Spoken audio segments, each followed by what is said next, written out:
In a world where life has become a luxury the government can no longer afford, one woman is about to find out that a shipping container isn't just a prison, it's her only hope.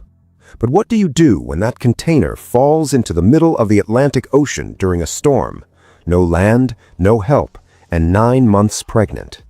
Today, we are doing a deep dive recap of the 2023 survival thriller, Nowhere. The year is unspecified, but the setting is a near-future Spain that has collapsed under the weight of a global resource crisis. The regime in power has implemented a culling, a systematic execution of unproductive citizens, which unfortunately includes children and pregnant women.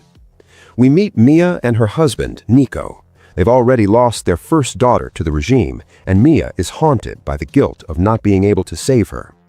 Nico has arranged for them to be smuggled out of the country in a shipping container. They pay a fortune to reach a free land, Ireland. But at the docks, things go sideways. The smugglers separate them into different containers. Mia is packed in with dozens of others, but when the military inspects the trucks, they don't find the stowaways. They execute them. Mia hides atop a stack of crates, surviving only because she is out of the soldiers' direct line of sight. She is left as the sole survivor in a container full of ghosts as it's loaded onto a massive cargo ship. As the ship hits the open sea, a massive storm brews. The Albatross, the cargo ship, begins to tilt. In a terrifying sequence, the lashings holding the containers snap. Mia's container, C212, slides off the deck and plunges into the freezing Atlantic. This is where we analyze the initial impact.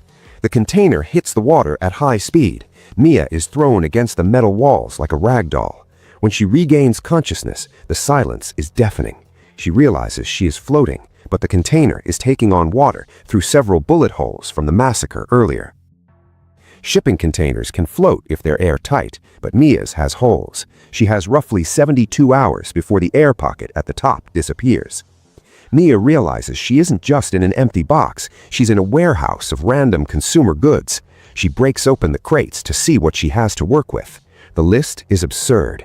Thousands of pairs of cheap earphones, stacks of plastic Tupperware, jars of pickled peppers, boxes of hoodies, and a single cordless drill. At first, this seems like junk, but Mia is an architect of her own survival. She uses the hoodies to plug the bullet holes. She uses the Tupperware to bail out the water. She finds a bottle of vodka, not for drinking, but for sterilizing the drill. She drills a small hole in the roof to let in light and air, but she quickly realizes that every hole she makes weakens the structural integrity. She is living in a sinking soda can. The stress of the crash and the freezing water triggers Mia's labor. This is one of the most visceral birth scenes in cinema.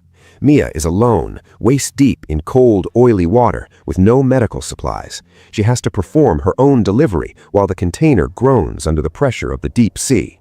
She gives birth to a daughter, whom she names Noah. Now the stakes are doubled.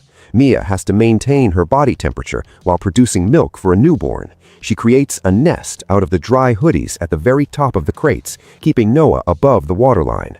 This is the moment Mia stops being a victim and becomes a force of nature. She realizes if she dies, the baby dies within hours. Days turn into a week. Mia is starving. Her milk is drying up. She looks at the thousands of earphones. She strips the plastic casing off the earphone wires to reveal the copper thread inside. She fashions this into a long, sturdy fishing line. She uses the safety pins from the hoodies to create barbs. She sits by the hole in the side of the container, her feet dangling in the water, and begins to fish. She catches a small fish, but has no way to cook it.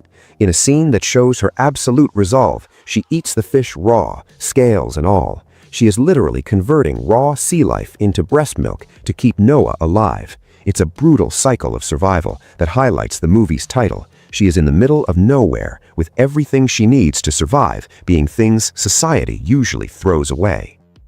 Isolation starts to take its toll. Mia begins to hallucinate conversations with Nico. She manages to get a brief signal on her phone and calls him. Nico tells her he's been shot and won't make it to her. He gives her a final message of love and tells her that Noah is the future they fought for. When the call cuts out, Mia is hit with the reality that no one is coming. There is no rescue ship on the horizon. The survival logic shifts here. She can no longer wait to be found. She has to make herself findable. She uses the drill to create a massive hole in the roof, intending to climb out, but a massive wave hits, nearly filling the container instantly. She manages to seal it just in time, but the container is now 90% submerged.